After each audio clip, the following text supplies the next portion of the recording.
Hi, I'm Kayla, Hi, I'm Padma. and this is Chicks Flicks. and Other Unrealistic Representations.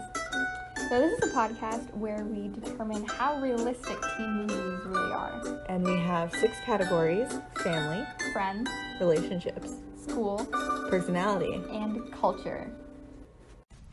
And today we're talking about Catcher in the Rye, by J.D. Salinger. Yeah, there we go.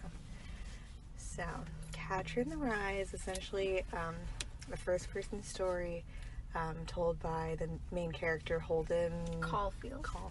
Cauliflower. Yeah. And it's his last day at his boarding school or whatever. His prep school. Yeah, because he got kicked out because his grades were bad. He flunked everything except English. Well, yeah. Somehow. It'd be like that sometimes. Yeah. And basically he's spending his last weekend in New York. And his parents still don't know that he flunked out. Yes. And he has that history of flunking out of all the prep schools he's been at. Yes. Which is not good.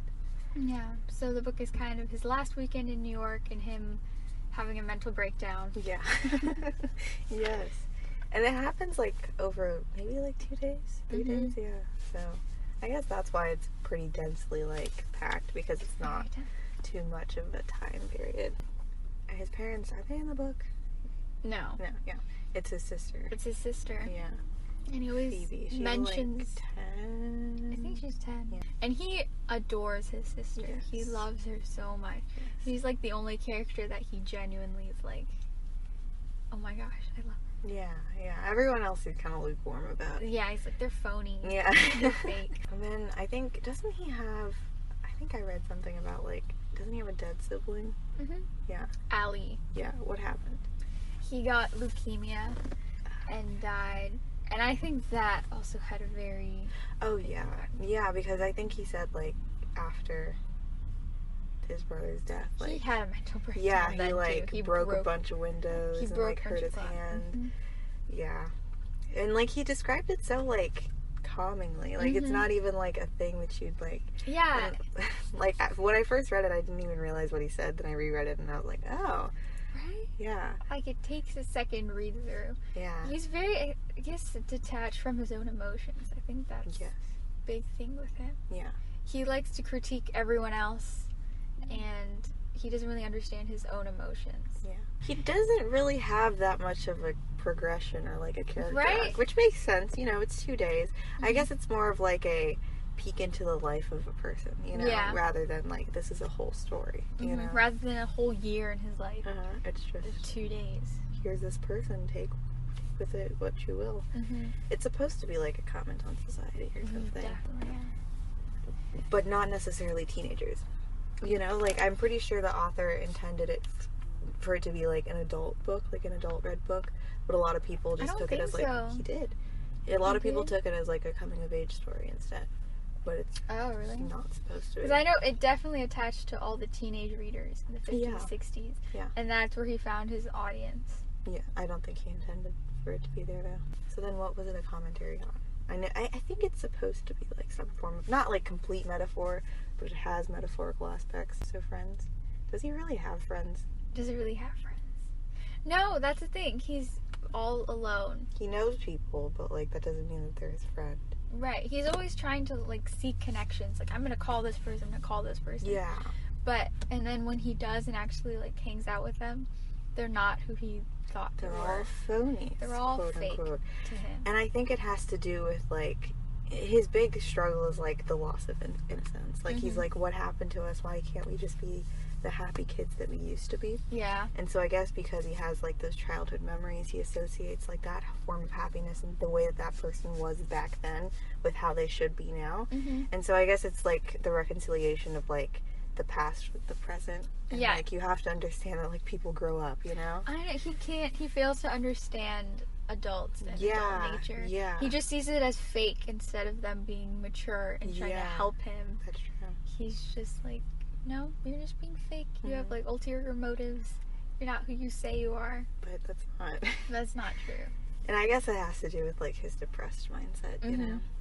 And I feel all of these categories we kind of have to look at his perspective from it, because that's the way that the book is written.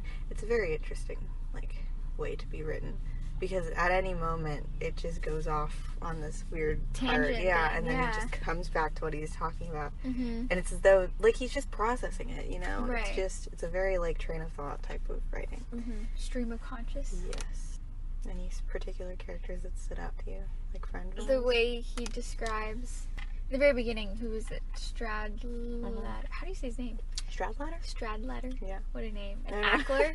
Yeah, I like Ackler. all the names in this novel. Like, they just stick out, and they sound, like, so phonetically pleasing. Yeah. Holden Caulfield, and, like, who was? Robert Ackley. Ackley. Yeah, and then... Stradlater. Someone... But the way he describes them, it also stood out to me. Yeah. And they still, like, he does, like, somewhat normal teenager things for, like, that little section of going to the movie and stuff. And right after that, I don't know, something breaks in him. Maybe it's spending time with that person that he realizes that, like, things have changed. Mm. Because before he wasn't really, like... He was just kind of, like, ignoring him. Yeah. So, yeah, I don't know. His interactions are very weird. Yeah. Like, he's kind of temperamental. He's also, like, really immature. Yeah, oh yeah. Like, really immature. He even says, like, people think that, like, he acts like a younger age than him, like, the way that he is. And it's so ironic. He's like, half my head is white hair. Yeah. And he looks really tall and big for his age. Yeah. But then the way he thinks and talks is not very his young. age. Oh, yeah. He has very simple speech. Like, the way that he talks throughout the book, it's just so simplistically, and, like, it's just stated as, like, a thing. Mm-hmm. There's no, like, deep contemplation or, like, description. Right. It's just kind of like, here's how like, it's up to the reader to come up with that deep analysis. Yeah, or, like, even, on. like, picturing something. Like, he gives details, but it's not, like, it's not the details that you would think. Mm-hmm. He's very, subconsciously, like, analytical, like, or, like, the way that he sees things, he sees minor details. Right. Pretty well. Like, I'd say he's immature in that sense, but he also seems very smart. Oh, yeah. To be able to judge people. Like some of the things, I guess, are true in the way he, like, he over-exaggerates, but to some extent, people are fake in the way they interact and the way they hold themselves up. Yeah, a little bit. I guess everyone's supposed to be a little fake because you're supposed to, like, be a certain way in today's society. So I guess the commentary could be just the loss of, like, childhood innocence in society as a general, because I feel like acting childish is viewed, like, frowned upon in society because it's like, oh, you have to grow up and whatever. But I feel like at any moment, like, everyone should kind of have that little bit of, like, happiness of a child, like that type of wonder for life and like be able to live, because if you're just mature all the time, what's the point of living, you know? Yeah, he's so cynical because he sees it just everything's lost. Yeah, it's not what it should have been. I mean, he's kind of right, but like he takes it a bit too far. He takes it very far. Yeah, and that like teenagery mindset. Yeah, that's what the author's going for. He also doesn't really have like any like purpose in his mind. He just kind of lives, you know. He can't really see too far ahead, and that's another child. He doesn't think about the future. Yeah, he just thinks about tomorrow. Like you know, whatever happens in my life happens, which isn't good. Yeah. In high school, when like you have to think about what's gonna happen next. Yeah. Because it's like the cusp of like adulthood, even though it doesn't always feel that way, like it is.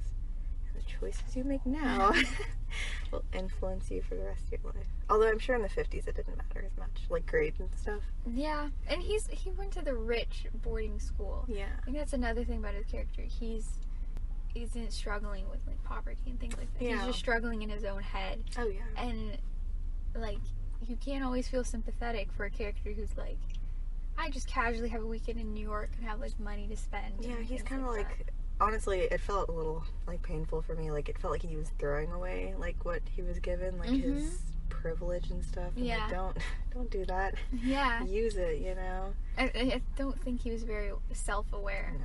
Not at all. What he was doing. He probably couldn't even think about like the cost. He couldn't even think. Yeah, it was just he was more describing his actions more than his thoughts. You know, like it's like although like he was thinking throughout the entire book, it's not like he was thinking about anything meaningful. You know, it's just kind of like here's what's happening. It's a very present awareness rather than like an introspective type of thing. And the only thing he worries about is like telling his parents that he flunked out of the school. Yeah.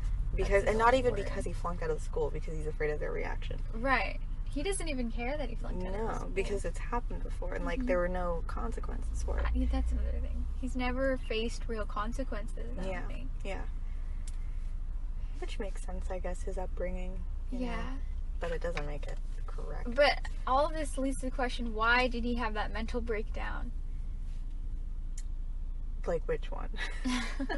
I guess the one throughout the novel. Was it just because he found himself questioning everything? I guess, because this had, like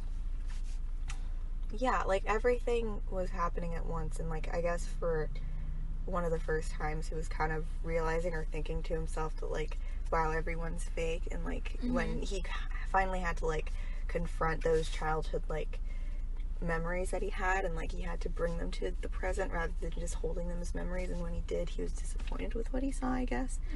And like, you know, I feel like being by yourself in New York City for like an entire weekend can, you know, do things to you, you know. Again. And like his experiences were very strange to him, you know. Yeah, especially New York was the place he grew up in. Yeah, is what he said. yeah. So spending just that place with all those memories of where he grew up and stuff. And seeing how it's changed. Yeah, and because he was sent to a boarding school, it's also like he's feeling very disconnected from his family and from where he grew up and everything. I also think that has to contribute, because just sending your kid off to like a bunch of random boarding schools like after he flunks out of every single one. That's not going to solve anything. That's not going to solve anything. I think as a parent, talk to your kids, right? You have to maybe not send them to boarding school. Yeah, because it clearly wouldn't work. And like maybe ask him like why this is happening, or like talk through with him about his feelings, and like, because I feel like he also doesn't have anyone to tell these things to. Right, he's very lonely. I feel like no one ever asks what his feelings are. No one ever asks him how he's doing. He's the one always trying to call up people and trying to contact them. True. And he seems like a pretty amiable person. Yeah. Like, I don't know why he doesn't have friends. I think he also describes how, like, a lot of parents always come over on the weekends, and how a lot of kids, you know, they go to their parents. Yeah. Why doesn't he ever? It's like his parents, to a certain extent, they just don't care about him. Yeah. As much as they should. There is, like, that kind of disconnect for, like, I feel like richer parents, you know, like it's either they don't have time. They throw money at them rather than love, you know. Because especially if like they came from like a poorer background and they realize that like, oh, I didn't have all these things, so I want my kid to have these things. And so instead they like give them things rather than their love. And, like, they don't realize the benefit of like having a relationship with your child. So it could just be that they're like busy with work, but that's not really an excuse to like not parent your child. Right, like put work over your child. Not a good thing. No. Yeah, there's that. And he doesn't have any real friends, which also makes me really sad.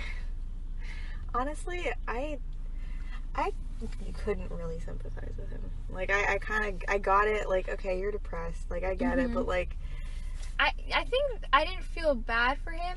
I felt more that I could have been in the same situation. Okay. Yeah, I can you know, see like, that doesn't necessarily mean I felt bad. Yeah. I think a lot of his, like, sad things have happened to him, obviously. And, like, he lives, like, a relatively sad life.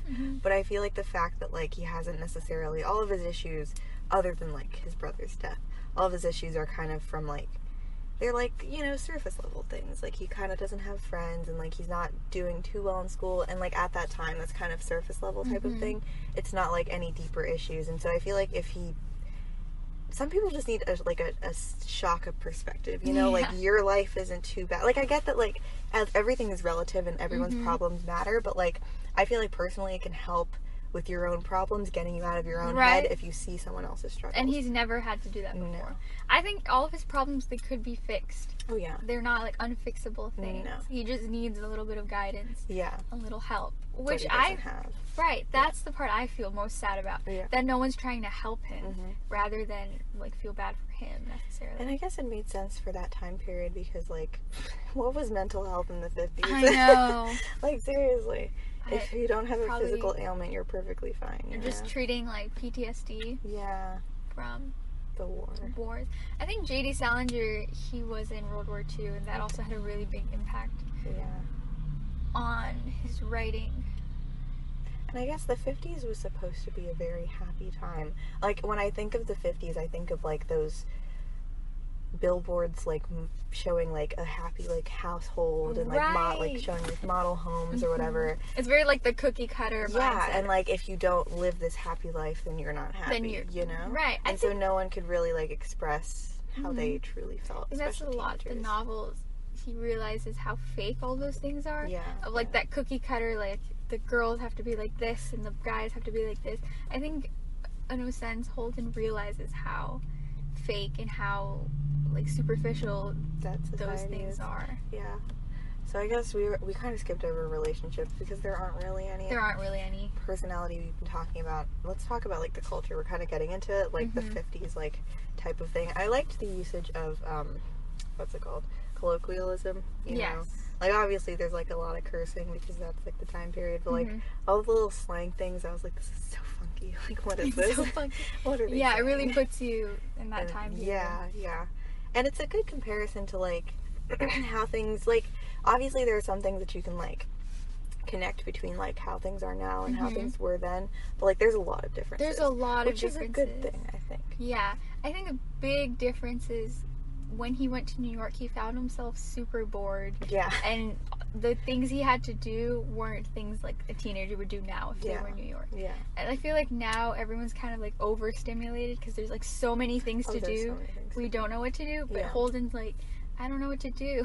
I feel like Holden, just call up random friends. If he lived in the like 21st century, he'd be like one of those like Tumblr guys that like has like those accounts. Like he'd be like, you know, like with those like funny accounts, and then they'd post like something about being depressed or something. But and then, no one like, would take it seriously. Well, no. I feel like he'd have friends like online. He'd be like he'd have online friends. Yeah, he'd have online friends. He seems like a Tumblr guy, you know, like with those like specific band T-shirts and like whatever, and like he's probably a little gay or something, you know, like that persona. He kind of embodies it if he were now, and I feel like if he lived now, he'd live a better life, you know. I think he would too. Yeah, because it's more. I think if everyone lived now, they'd live a relative. Yeah, they'd live longer. They wouldn't smoke. Yeah, mental health. Yeah.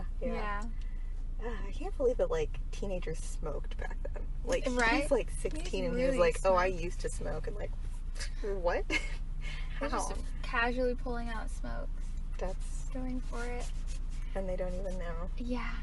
I think another big theme in this novel is like sexuality and his sexual experiences. That happens a lot. Yeah. Doesn't he, like, when he hires, like, a prostitute, all he wants to do is talk? Talk, right? Like, that made me just go to a therapist, so honey. Did they have therapists back then? I don't know. Like, legitimate people who, like, you sat, or was it just kind of, like, someone to evaluate your, like, psychoanalysis? Yeah. Isn't that I think that's what they had. It's just kind of like, are you, like, mentally well or not? And if you're not, you go to, like, an institution. You don't, like, have someone to talk to. Instead, you get a prostitute. Yeah. Because, back then, I think, like, if you're not considered sane, like, if you had anything like depression or, like, they even, just like... threw you in an institute? Yeah, they did. I'm pretty sure. Or, like, they hid it from people. Yeah. Yeah, that makes sense. Yeah. Because, okay, I'm getting my knowledge from, like, do you remember A Miracle on 34th Street? Like, the old version? Like, the black and white version? See, they take Santa Claus, Kris Kringle, the guy who thinks he's Santa Claus, to, to be analyzed and whatever, and, like, most people say that he's okay, but this one doctor says that he's not, so they put him in an institution because, like, they think, like, oh, he thinks he's Santa Claus, so, like, he's a danger to, like, society or whatever.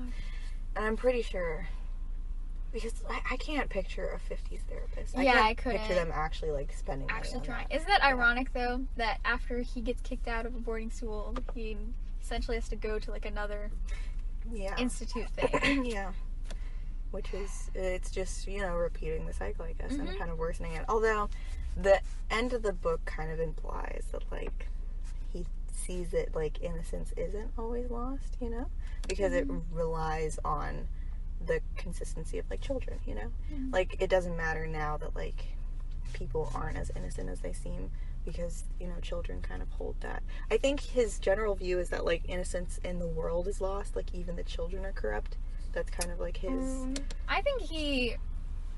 I thought it's more directed towards, like, teenagers and adults. It is, but, like, I every feel like single child... He finds comfort in the fact... Because, remember, like, when he sees, like, that expletive written in graffiti. Like, he kind of freaks out a little bit because he just feels sad. Yeah, because for society. Yeah, exactly, because he thinks the children are also corrupt. I bet he thinks that it's more of like the society and adults trying to corrupt the children rather than the children being corrupt themselves. And then at the end he sees that that's not true. Yes. And at the end, I kind of doubt that he even feels better. I thought it was supposed to be a positive ending. He's right, but like if you read into his like tone and the way he writes, it's still like the same thing as how he starts out throughout the novel. It feels like, I don't know, it doesn't... Well, yeah, because, you know, there's little to no emotion in the book anyway. Why change that now?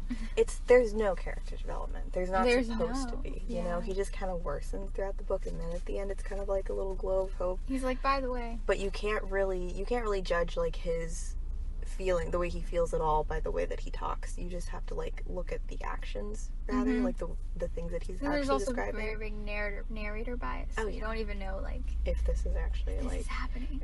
Or like if anyone is actually this fake, or if this is just how he sees it. You know.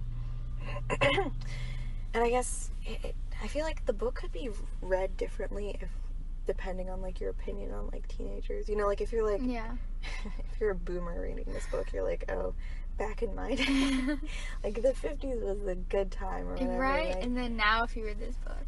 Yeah, if like you're a teenager reading this book, you can like relate to it. But if not, you're just kind of like, oh, this is like the stupid boy like doing whatever.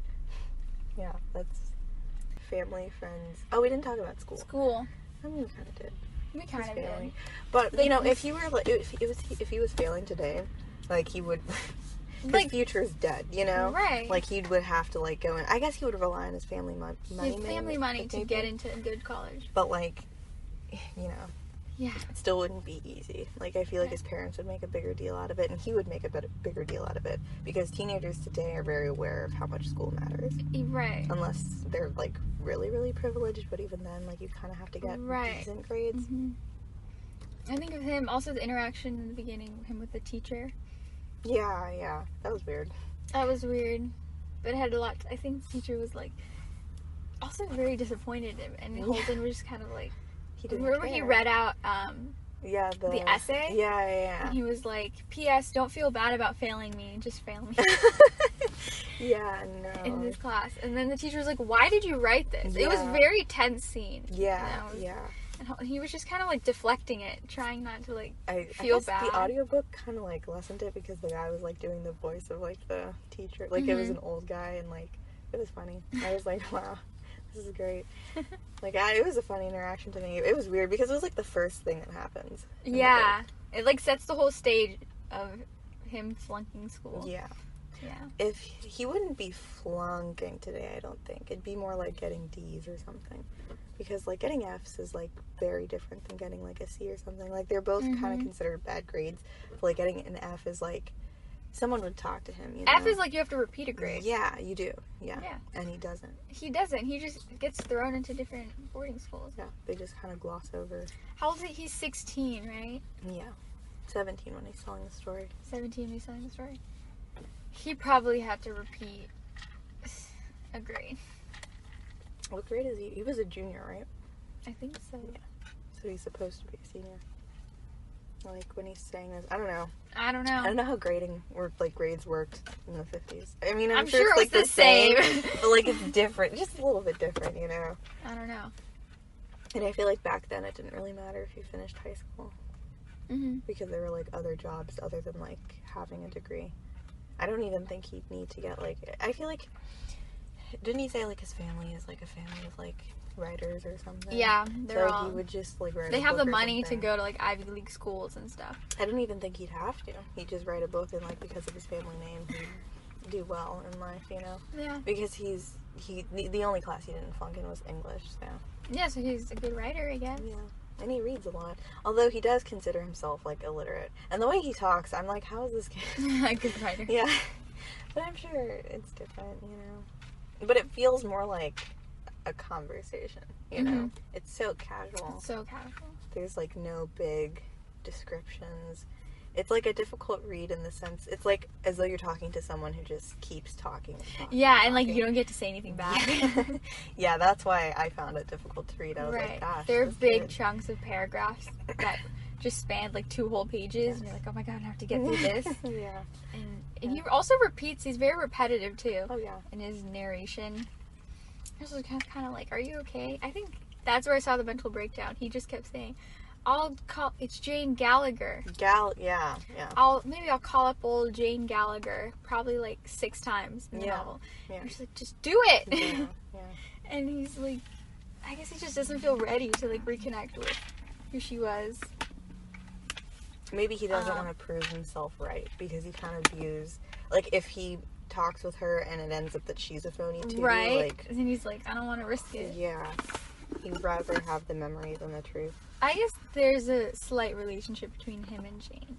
There's supposed to be. Right. Because he was upset at first, but like, Ladder, yeah. Like, went on a date with her. Mm-hmm. Because I guess he liked her. I read some descriptions and they were like, because he was in love with her, and I was like, no, he wasn't. But he does describe them like, remember the one scene where she started crying and then he like comforts her? Yeah. He's always like, they always used to hold hands together. They weren't in love. No, but I think they still like. Because I feel each other. Because I feel like he forgot about her for a while, and then like the guy says her name once, and he's like, oh yeah. Yeah, he had definitely very fond memories of her. Yeah. And it could be young love. Because then you say they used to live, like, right next to each other. So probably, like, he moved. Yeah. And then they lost touch. Yeah. But I thought that was very sweet. And also the slight, like, rapey vibes that all the guys give off. Yeah. I mean, it was the 50s. That's kind of what happened. That's kind of what happened. That's kind of what happened. But I like that J.D. Salinger, at least he put that in the novel. Yeah. I feel like most authors wouldn't have. Yeah, because they didn't want to recognize that was the reality. But it was. If you watch Grease for like 2 minutes, you're like, oh yeah, oh my gosh. Like, seriously, a lot of what happens is like, you know, girls kind of not really wanting to do whatever, and then the guys are like, oh, you know, we really should. And like, whatever, that's what Stradlater does. Oh my god. Is that a... No, it's like duck? A geese? I don't know. Ducks can't fly. No. Yes, they can. Yes, never mind. I don't... It's like a miniature crane. That's what it looks like. That was really scary. Oh my god. I don't know. Like, oh my god. Anyways, what was I saying? Oh yeah, but Holden's the only guy who doesn't. Yeah. He's too depressed for that. Yeah, and he's always said that when he always got close to, like, doing it with the girl, they've always said, like, no, and he's always backed off. Oh, and that's nice. That's what he says he's always done. But at one point he was like, maybe I should have just kept going, like Stradlater or something. Yeah. But every time he holds himself back. Yeah, it's too phony for him. It's too phony. Right. I think he respects women more than what I think other guys at his school definitely do. I guess because he's not that self-centered. If anything, he's more self-deprecating. You know? Maybe he thinks that, like, not like he doesn't deserve it, because obviously, like, there's no deserving, like, someone's affection or whatever, but, like, he doesn't view himself as, like, better than anyone. So, like, he can't necessarily, like, he has privilege, but he doesn't necessarily, like, think of himself as privileged. Yeah. And so because of that, he kind of respects people more, because he thinks, you know, I'm not that much. So right, and he doesn't take advantage of girls the way other people would. Yeah, I think that's an interesting part of his character. Yeah. I guess if he did, he'd kind of become the people that he doesn't necessarily like. Right. Although I feel like the way that, like, he describes things... Okay, so, like, the controversy behind the book is that, like, it encourages, like, a mindset of, like, you know, self-pity, you know? And, like, the person that, like, did the shooting, like, had the book. And, like, wrote, like, to Holden or whatever, like, this is for you or something like that. You can't take his words as, like, complete truth, you know? And I feel like that's the fault of those readers. Yeah. Like, they completely misinterpreted. Yeah, because they, like, kind of connect with the character. They just kind of think that, like, so I'm not, like, the only one who thinks this way, and so automatically this is how I should think. But I think the whole novel is, like, he's thinking in the wrong mindset. Like, that's what the reader should realize. Yeah, like, he's not okay, like, this isn't the truth. Yeah. This is narrator bias. Yeah. This is him being a teenager. Exactly. Readers can't take that as, like, everyone's phony, and that's true. Yeah. Because you have to realize that and he's even, just like, a kid. the time difference, you know? Like, we live in a different time. Like, I'm sure, like, there's still societal expectations, but they're not as, like, black and white and clear cut. It's more varied depending on, like, where you look. Yeah. So, you know, take this with a grain of salt. Take everything in this book with a grain of salt. Right. Like, I mean, it's just a book, guys. Yeah, it is. Stop. Like, don't take it too seriously. Yeah. Yeah. People, like, you have to, like, read the subtleties and really understand what it means, or else you completely miss what this book is about. What is this book about? What is this book about? That's what I have a hard time describing what this book really is about. I just consider it, like, I can't really consider it a coming of age story, just because he doesn't really come of yeah age. Yeah, it's more like he just kind of accepts a little bit, but not really. Like, we don't necessarily know that. You could consider it that way, but there's nothing in the book to directly imply or, like, explicitly, like, state that, like, he is come to terms with, like, the way that he views society, you know? It's more like, you know, maybe he did, maybe he didn't. Right. You can't really say. Who's to say, you know? Who's to say? There's supposed to be, like, a sequel or something, but then it didn't happen. Also, I think there's supposed to be a film adaptation, but that also didn't happen. I would love to see a film adaptation of this. If it's good. If it's good. I'd like to see it in the 21st century. That'd be interesting. That'd be really interesting. Although, isn't that just the movie Joker? Oh my god. It's a bit different. But not a teenager. Holden Caulfield turns into the Joker. I could see that. Honestly, that's, yeah. Oh my god. So maybe the Joker was the sequel and the movie.